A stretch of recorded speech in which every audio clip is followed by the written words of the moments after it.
우리 인간들이 안고 있는 근본적인 문제의 하나는 내가 누구인가라는 이 자기 정체성의 문제입니다. 오늘날 많은 사람들이 자기의 정체성을 자기가 입고 다니는 옷으로 나타내려고 하거나 또는 자기가 타고 다니는 자동차의 그 크기로 나타내려고 하는 경우가 많다는 거예요. 전에 어떤 젊은 학자가 발표한 사치적 차별화라고 하는 논문에 이 내용을 지적합니다. 한국에서 경차가 잘 팔리지 않는 이유도 한국 사람들이 자기의 정체성을 이 외적인 기준으로 나타내려고 하기 때문이다 라고 그렇게 지적을 한 것을 읽어봅니다. 결국 이와 같은 사치성의 경향은 사람들로 하여금 극도의 열등감에 빠지게도 하고 또 반대로 극도의 우월감에 빠지게 만들기도 한다는 거예요. 그래서 어떤 사람은 자기를 너무 과소평가하고 어떤 사람은 반대로 자기를 과대평가하기도 합니다. 어떤 사람은 자기는 세상에서 아무 쓸모없는 쓰레기 같은 존재다라고 생각을 하면서 자기를 막 자학하며 살아갑니다.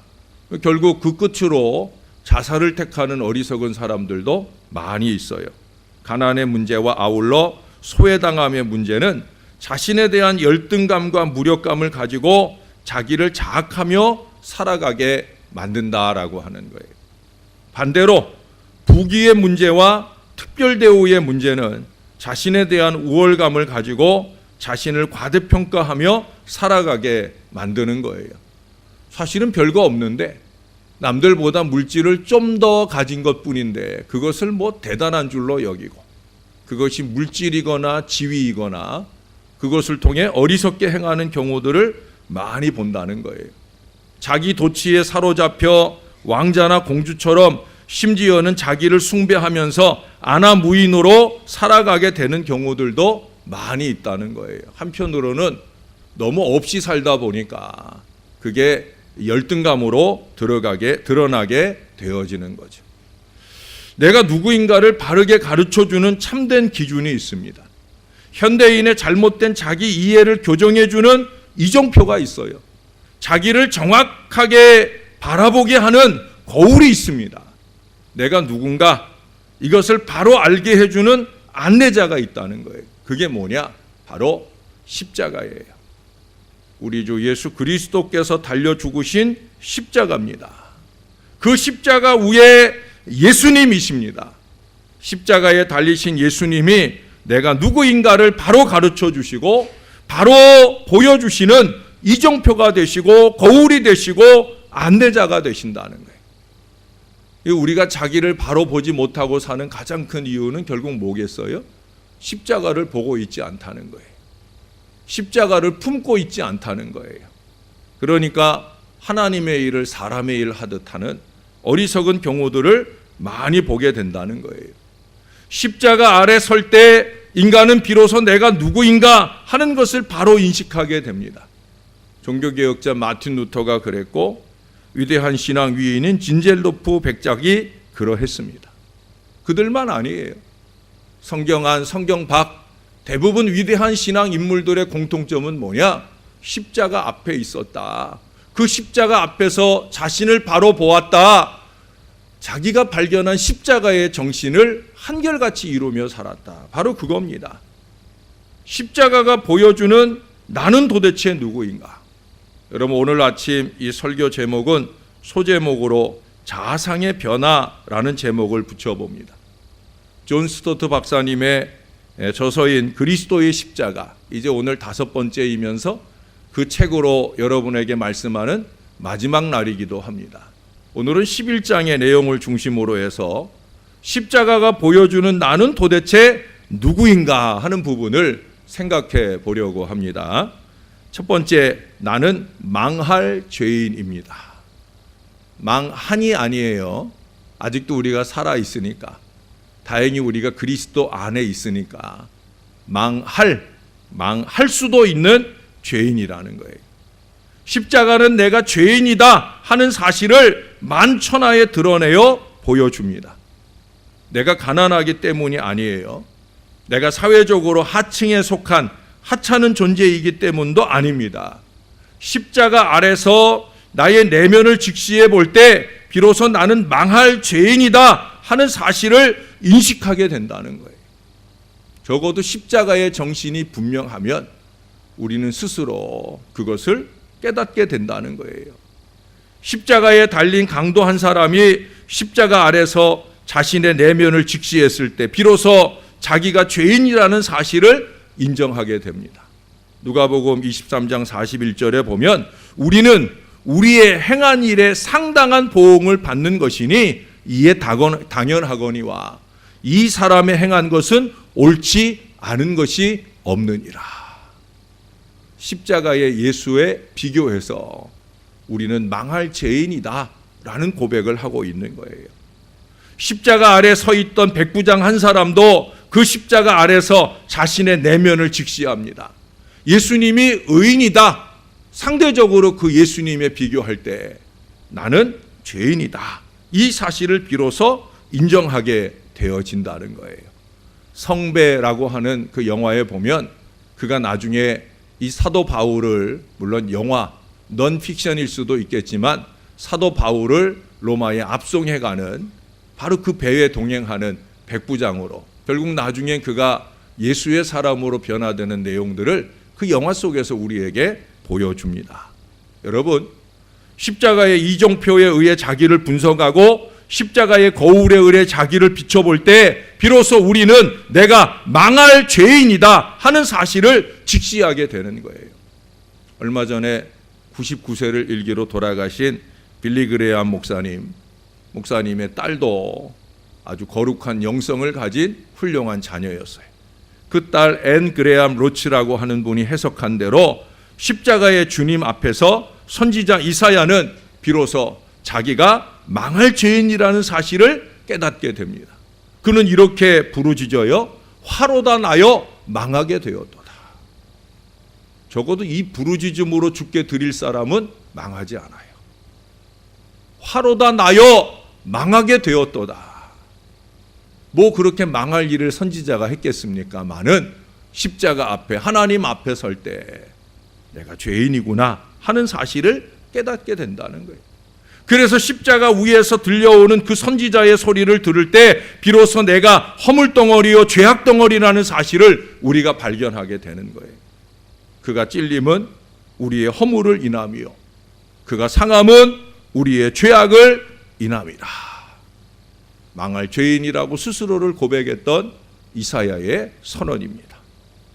가시관 쓰신 십자가의 주님을 바라볼 때 비로소 그것은 바로 내가 이 머리로 지은 간교한 거짓과 위선의 죄악 때문인 것을 알게 되는 거예요. 주님의 심장이 파열되어 그 심장으로부터 물과 피를 다 쏟으신 그 십자가의 주님을 바라볼 때 비로소 그것은 내가 이 가슴으로 이 마음으로 지은 음란과 정욕의 죄악 때문인 것을 깨닫게 되는 거예요.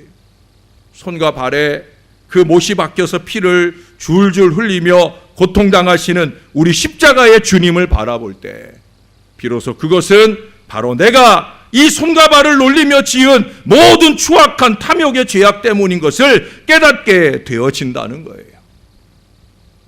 십자가는 내가 망할 죄인이라는 사실을 분명하게 드러내어 보여줍니다. 그래서 사도 바울은 십자가 아래서 자기는 죄인 중에 괴수라고 그렇게 고백하며 부르짖는 장면이 디모데전서 1장 15절에 나타나고 있는 거예요. 바울같이 위대한 신앙 인생도 내가 죄인 중에 괴수였다라는 고백을 하고 있다는 거예요. 십자가는 또한 나 자신을 부인하게 만듭니다. 지금까지 나는 나 자신을 높이 드러내고 인정하며 살아왔어요. 지금까지 나는 나의 성품을 인정하고 나의 인격을 인정하고 나의 외모를 인정하고 나의 교육을 인정하고 나의 선행을 인정하고 나의 종교를 인정하고 어떤 경우에는 인정받을 만하지도 못한 주제에 인정하려고 하고 자랑하려고 하는 어리석음을 보일 때가 있다는 거예요. 그런데 십자가는 나의 이 모든 것들을 부인하게 만든다는 거예요. 왜? 십자가를 지신 주님께서 단호하게 명령하시기 때문입니다. 아무든지 나를 따라오려거든 자기를 부인하고 자기 십자가를 지고 나를 쫓을 것이니라. 십자가를 지고 주님을 따른다는 것은 내가 부인되는 거예요. 내가 부인되는 것이 전제되지 않고는 우리는 십자가를 따라갈 수 없어요. 그래서 우리는 십자가 정신을 상실하고 살아가는 거예요. 내가 부인되지 않은 채 절대 우리는 십자가 정신을 가슴에 품고 십자가 정신에 입각하게 말하고 행동하지 않는다는 거예요. 십자가를 바라볼 때 우리는 우리 자신을 부인하며 살아가야 할 것을 배우게 됩니다. 우리의 평안도 부인하고 우리의 안일도 부인하고 우리의 명예나 영광도 부인하며 살아가야 할 것을 배우게 되어진다는 거예요. 그래서 사도 바울은 그리스도에게 속한 사람들은 육체와 함께 그 정과 욕심을 십자가에 못 박았다고 오늘 본문 뒤에 갈라디아서 5장 24절에서 고백을 해주고 있어요. 한번 십자가에 그 정과 욕심을 못 박았을 뿐만 아니라 바울은 날마다 그렇게 한다고 고백을 해요. 고린도전서 15장 31절에서 그는 우리에게 나는 날마다 죽노라 라는 고백을 안겨줍니다. 중세에 많은 사람들이 고행을 하죠. 고행을 통해 주님의 그 고난에 동참해 보려고, 자기의 죄악을 씻어 보려고, 그런 고행들은 이와 같은 바울의 가르침의 전통에서 나왔다라고 보기도 합니다. 나는 날마다 죽노라. 이 고백을 오해해서 그들은 그렇게 자기들의 육체를 상하게 하면서 그러면서 죄를 씻어보겠다고 또는 거룩해 노력을 합니다마는 그건 이 말씀을 잘못 이해한 거죠. 아마 한국교회 안에서 이와 같은 자기 부인의 진리를 가장 심각하게 터득한 사람은 고 이중표 목사님일 거예요. 한식교회를 섬기다가 돌아가신 기장측의 신앙 위인인 이중표 목사님. 이분의 목회의 원칙은 별세 목회입니다. 날마다 죽으며 목회하겠다. 이 이중표 목사님은 이런 고백을 한 적이 있어요. 경건하게 보이는 성자의 삶도 결국 거짓과 위선으로 가득한 허상에 불과합니다. 결국 우리는 자기를 부인하며 날마다 죽는 길밖에 없습니다. 그래서 그분은 별세의 목회를 목표하고 한결같이 살아오셨어요. 십자가는 나 자신을 부인하게 만듭니다. 오늘날 선교 현장에 가보면 많은 선교사들이 이 십자가의 길, 즉 자기를 부인하는 길을 기꺼이 걸어가고 있어요. 제가 얼마 전에 만나고 온 맹일진 선교사님, 필리핀 마닐라 선교센터와 하나님의 은혜교회를 섬기고 계시는 이 선교사님도 제가 지난주에 말씀드렸나 모르지만 10여 년 전에 위암으로 위를 다 절제해냈어요. 위암 2기였기 때문에 그 암덩어리가 붙어있는 부분이 나중에라도 전이 될 가능성이 있어서 그래서 위를 대부분 다 절제해냈다는 거예요. 그러면서 이제 한 10kg 이상 그렇게 몸이 쏙 빠져서 안 그래도 자그마한 체구에 10kg 이상 빠지니 제가 뵀을 때 제가 그래서 중간에 다니다가 여쭤봤어요. 혹시 어디 아프신 데가 있는 건 아닌가? 식사하시는 걸 봐도 그렇고 제 마음에 그런 느낌이 들어서 말씀을 여쭸더니 10년 전에 그런 일이 있었다는 거예요. 여러분 환자지요. 물론 이미 다 완치된 가운데 살고 계시지만 그래도 위가 다 없는 가운데 사시는 분이 환자 아닙니까? 그런데도 지난 10년 동안 그분은 여전히 거기 계셔요. 지금도 더 많이 하나님이 감동하심을 따라 더 많은 선교의 역사를 펼치기 위해 날마다 꿈꾸며 자기를 드립니다. 왜 그러겠어요? 자기가 부인되었기 때문에. 자기가 사는 것은 오늘 본문의 말씀처럼 내가 육체 가운데 사는 것은 나를 사랑하사 나를 위하여 자기 몸을 버리신 하나님의 아들을 믿는, 하나님의 아들을 위하는 그 믿음으로 사는 것이기 때문에 그런 거예요. 그분에게서는 더 이상 자기가 보이지 않더라고요. 여러분, 십자가가 보여주는 나는 누구냐? 나는 망할 죄인이다. 그리고 자신을 부인해야 하는 존재다 하는 사실을 깨닫는 저와 여러분들이 될 수 있기를 바랍니다. 십자가가 보여주는 나는 또 누구이겠는가? 둘째로 꼽을 말씀은 나는 용서받은 의인이라는 거예요. 십자가는 내가 망할 죄인이란 사실과 함께 다행스럽게도 그 십자가를 믿는 내가 가치 있는 존재다라는 사실을 보여준다는 거예요. 그 가치의 출발은 내가 용서받은 사람이다. 다시 말해서 하나님께서 의롭다 하신 존재다라는 사실이에요. 내가 사회적으로 우월한 존재라는 인식과 내가 용서받은 가치 있는 존재라는 인식은 아주 다른 거예요. 여러분이 기억하기 쉬운 옛날 제게 유아 세례를 베풀었던 그 이성복 목사님의 딸인 이의숙 양, 그분은 비록 교복 하나 제대로 입지 못하는 가난한 생활을 하면서도 나는 하나님의 딸이다 라는 이런 자부심, 가치의식 속에 살아가셨어요. 그것과 여러분 기억하시나 몰라요. 이승만 대통령의 양아들이었던 그 이강석 군이 나는 대통령의 아들이다 하는 이 우월의식으로 어리석게 행했던 것을 여러분 기억하실 거예요. 하나님의 딸이라는 한 여인은 아무것도 가진 게 없지만 건강한 우월의식으로 하나님 은혜 안에 살았고, 한 사람은 썩어질 것으로 자기의 자랑을 삼으며 어리석게 살았다는 거예요.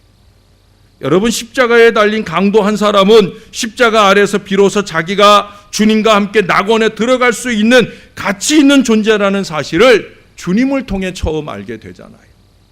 그는 지금까지 죄 많은 인생을 살았어요. 그래서 지금 십자가 형장의 이슬로 사라질 형편이에요. 그런데 그를 향해 예수님 말씀하셨죠. 오늘 내가 나와 함께 낙원에 있으리라. 이 주님의 음성을 들으면서 강도는 비로소 자기가 가치 있는 존재가 되었다 하는 사실을 평생 처음이자 마지막으로 깨닫게 되어집니다. 십자가는 우리에게 이 새로운 가치를 부여해 주는 거예요. 하나님의 아들이 바로 나를 위해서, 다른 사람이 아니라 바로 나를 위해서 이 십자가에 달려 죽으셨다 하는 사실은 내가 굉장한 가치를 가진 존재다라는 사실을 부여해 주는 거예요. 지난 주일에 말씀드린 대로 하나님께서 우리 하나하나를 마귀의 노예시장에서 사들이기 위해서 지불한 값이 그 십자가에서 흘리신 예수님의 보혈이다라는 이 엄청난 사실을 기억하게 될 때 우리 하나하나의 존재가 얼마나 존귀한 존재냐 하는 사실을 알게 된다는 거예요. 나만 아니라 내 곁에 있는 너도 마찬가지의 존재라는 사실을 우리로 하여금 깨닫게 해줍니다. 예수는 우리에게 이렇게 말씀하셨잖아요. 인자가 온 것은 자기 목숨을 많은 사람의 대속물로 주려 함이니라. 많은 사람의 대속물로. 예수님은 또 말씀하시기를 자기는 의인보다 죄인들을 구원하기 위해서 자기 목숨을 버린다. 예수님이 인간을 위하여, 특별히 죄인들을 위하여 고난을 받고 십자가에 못 박혀 죽기로 결심한 것보다 우리 인간에 대하여 부여하신 높은 가치를 더 분명하게 나타내 주는 일은 없을 거예요. 그분은 잃어버린 한 마리 못된 양을 구원해 주시기 위하여 자기 목숨을 버리신다고 말씀하셨잖아요. 말씀만 하신 게 아니라 정말 양을 위해서 자기 목숨을 버리셨어요. 우리는 십자가를 바라볼 때 인간의 참된 가치를 깨닫게 됩니다. 하나님이 나를 가치 있다고 보시면 나는 가치 있는 존재가 되는 거예요. 예수님이 나를 귀중한 존재라고 보시면 나는 귀중한 존재가 되는 거예요. 하나님은 오래전부터 우리 죄인들을 그렇게 보시며 부르셨어요. 오실 메시아를 믿게 될 우리들을 보시면서 이런 말씀을 들려주십니다. 다시는 너를 버리운 자라 칭하지 아니하며 다시는 내 땅을 황무지라 칭하지 아니하고 오직 너를 헵시바라 하며 내 땅을 뷸라라 하리니 이는 여호와께서 너를 기뻐하실 것이며 내 땅이 결혼한 바가 될 것이라. 이사야 62장 4절의 말씀입니다. 하나님께서 십자가 때문에 우리 죄인들을 보시면서 나의 기쁨이고 나의 사랑이라고 그렇게 부르신다는 말씀이에요. 하나님께서 우리를 기쁨의 대상으로 삼으시고 우리를 사랑의 대상으로 삼으시면, 그러면 우리는 주님의 기쁨이 되고 사랑이 되는 거예요. 세상적으로는 참 많이 보잘것없고 배운 것 없는 무진행이요 가진 것 없는 가난한 자이지만 주님은 나를 그렇게 긍휼히 바라보아 주신다 하는 거예요. 전에 제가 교인들과 야외 예배를 가는데 그냥 그날 버스를 타고 다녀오면서 그때 우연히 어린아이 하나가 제 옆에 앉게 되었어요. 제가 그 아이와 오고 가면서 아주 친하게 지내고 예쁘게 돌봐 주었습니다. 그랬더니 그 아이가 집에 가서 목사님이 자기를 예뻐해 줬다고, 그렇게 얼마나 자랑을 했는지 모른다는 거예요. 그 다음 주일에 부모님이 와서 우리 아무개가 목사님이 자기를 많이 예뻐해 줬다고 그러면서 자랑을 하더라는 거예요. 부모님이나 가족들한테만 아니라 친구들한테까지 그 자랑을 막 했다는 거예요. 그리고 아이가 자존감이 높아지고 아주 당당해졌다는 그런 고백을 제가 그 어머니에게 들어봤어요. 부족한 종, 아무것도 아닌 제가 사랑을 주어도 스스로의 자존감이 높아지는 그런 고백들을 나누는데, 여러분, 예수님의 십자가의 사랑에 관심을 받으면 우리는 아주 존귀한 존재로 바뀌어진다는 거예요. 아름답고 가치 있는 존재로 바뀌어진다는 거예요. 당당한 존재로 바뀌어진다는 거예요. 십자가는 그렇게 우리에게 새로운 가치를 부여해 줍니다. 건강한 가치죠. 아까 얘기한 대로 자기 부인이 된 가치이기에 자기 자랑이나 교만을 떠는 그런 존재의 부상이 아니라 겸손하게 주님이 나를 인정해 주심을 인정하고 살아가는 아름다운 가치로 변화되는 거예요. 그래서 사도 바울은 자기 몸에 본래 저주받을 몸이었지만 자기가 예수의 흔적을 지닌 사람이다 라고 갈라디아서 6장 17절에서 자신 있게 고백을 하잖아요. 예수의 흔적을 지녔다는 건 뭐예요? 나 함부로 대하지 마라. 내가 이래봬도 예수의 흔적을 가진 존귀한 몸이야 라고 고백하는 거예요. 자기는 부서질 수밖에 없는 질그릇이지만 보배 되시는 예수님을 내 안에 지닌 존귀한 질그릇이 되었다라는 고백을 고린도후서 4장 7절에서 고백해주고 있어요. 오늘 본문 안에서 하는 고백도 다른 거 아니에요. 이제는 내가 사는 것이 아니요 오직 내 안에 그리스도께서 사시는 것이다. 내 안에 그리스도께서 사시는 것이다. 이것은 제가 여러분에게 늘 말씀드리는 것처럼 임마누엘이 분명히 됐다는 거예요. 그것은 엄청난 자신감이기도 하지만 임마누엘 하시는 그리스도가 내 안에 사는 사람답게 살겠다. 하나님이 나를 의롭다 해주셨으니까 의로운 가치 속에서 살겠다. 말하는 것이나 행동하는 것이 의인다운 그런 믿음의 모습으로 살겠다라는 고백이 있는 거예요. 그 정도로 자기의 존귀함을 인정하고 있는 거예요. 우리는 바울과 함께 그렇게 가치 있는 존재들이 된 것입니다. 어떻게? 십자가 때문에. 우리는 이제 대통령의 아들이 아니라 하나님의 아들이 되었고, 어느 그룹의 회장님 딸이 아니라 하나님의 딸들이 되었다는 거예요. 여러분, 십자가가 보여주는 나는 누구냐? 두 가지를 생각해 봤어요. 나는 망할 죄인인 동시에 용서받은 의인이 되었다. 그래서 마틴 루터는 그리스도인을 이렇게 정의했어요. 죄인인 동시에 의인인 사람, 의인인 동시에 죄인인 사람. 그러므로 우리 속에는 이 두 가지 상반되는 성향이 함께 공존하고 있다는 거예요. 우리가 그 잘 아는 직칠 박사와 하이드 같은 그런 공존이 내 안에 있다는 거예요. 나는 동시에 악하기도 하고 선하기도 하고 추하기도 하고 아름답기도 하고 비천하기도 하고 고상하기도 하며 더럽기도 하고 깨끗하기도 하며 삐뚤어져 있기도 하고 올바르기도 하다는 거예요. 마귀적인 속성을 지니면서도 하나님적인 속성도 함께 지니고 있다. 그러므로 우리는 우리 속에 공존하고 있는 이 두 가지 성향을 분명하고 정확하게 파악해야 됩니다. 그리고 적절하고 단호하게 대처해야 되는 거예요.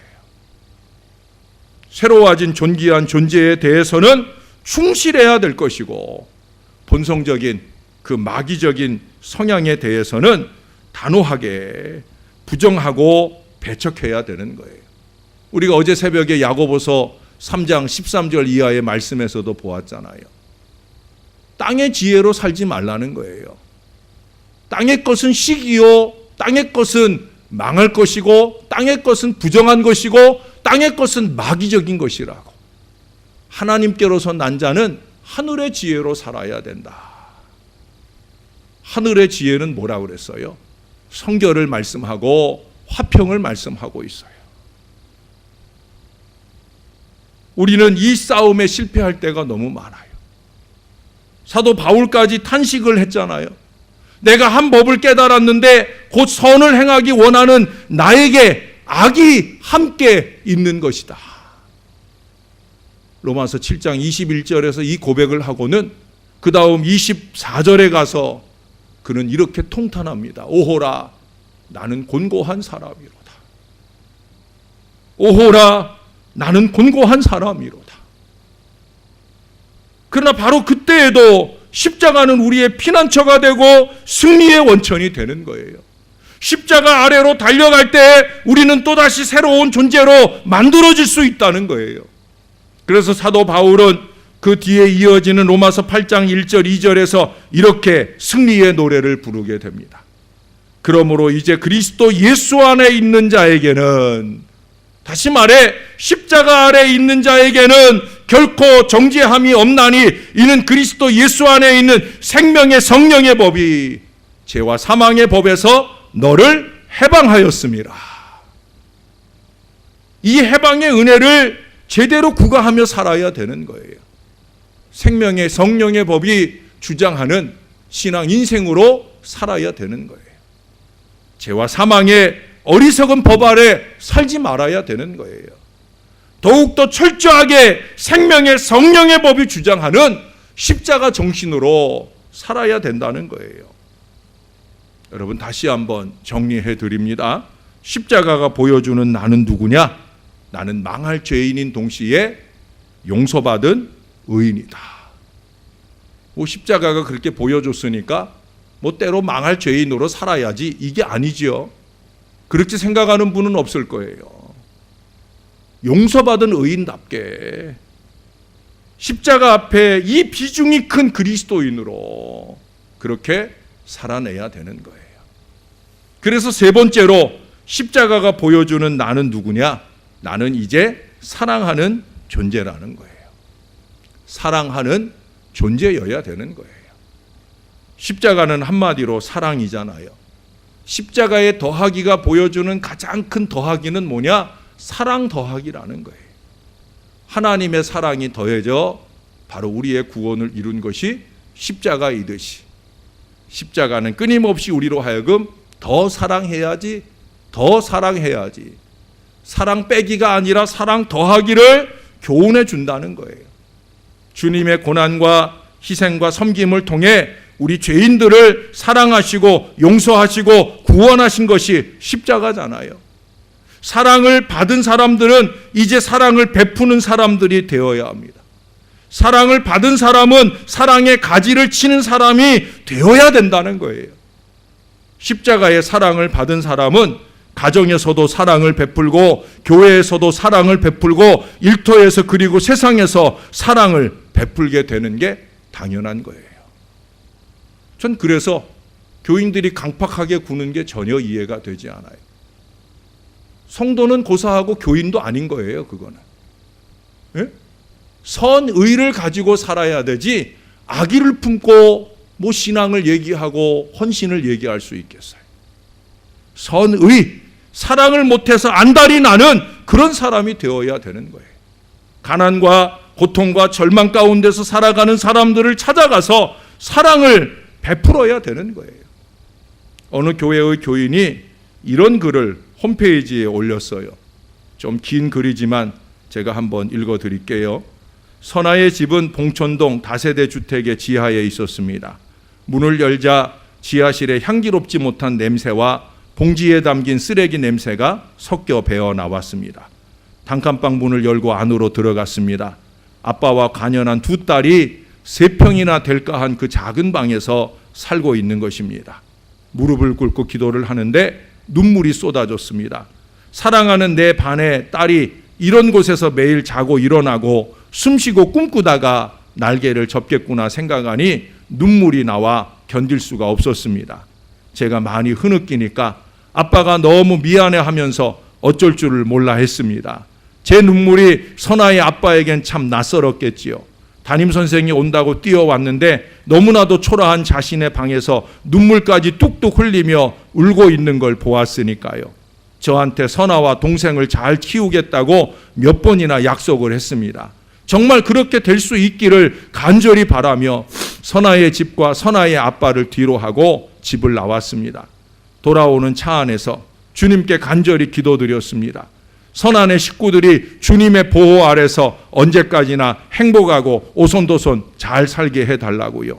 사랑하는 목사님의 사랑하는 성도는 어딘가에서 작은 촛불 하나가 되어 이 삭막한 어둠 가운데 서 있을 것입니다. 비록 그 어둠이 너무 커서 무밭인 줄 알고 바다에 날아온 흰 나비가 3월에 찬 바닷물에 시려 온몸을 떨고 있게 될지도 모르지만 태양이 너무 좋아 날개마저 녹아버린 어느 천사의 내던짐처럼 들임에 버림을 다하는 성도가 되고자 힘겨운 날개짓을 할 것입니다. 저는 이 글을 옮겨 읽으면서 참 이 목사님이 부러웠어요. 선의를 가진 사랑의 사람이 그 교회 성도인 것이 참 얼마나 많이 부러웠는지 몰라요. 물론 여러분들 중에도 이 따뜻한 마음을 가진 아름다운 주의 자녀들이 많이 있을 거예요. 아니, 다 그러시면 좋겠어요. 십자가는 나의 자아상을 변화시킵니다. 나의 존재의 모습과 행동의 모습을 변화시킵니다. 여러분, 선교사들이야말로 사랑을 베푸는 사람들이죠. 고난과 희생과 섬김을 통해서 사랑을 베푸는 사람들입니다.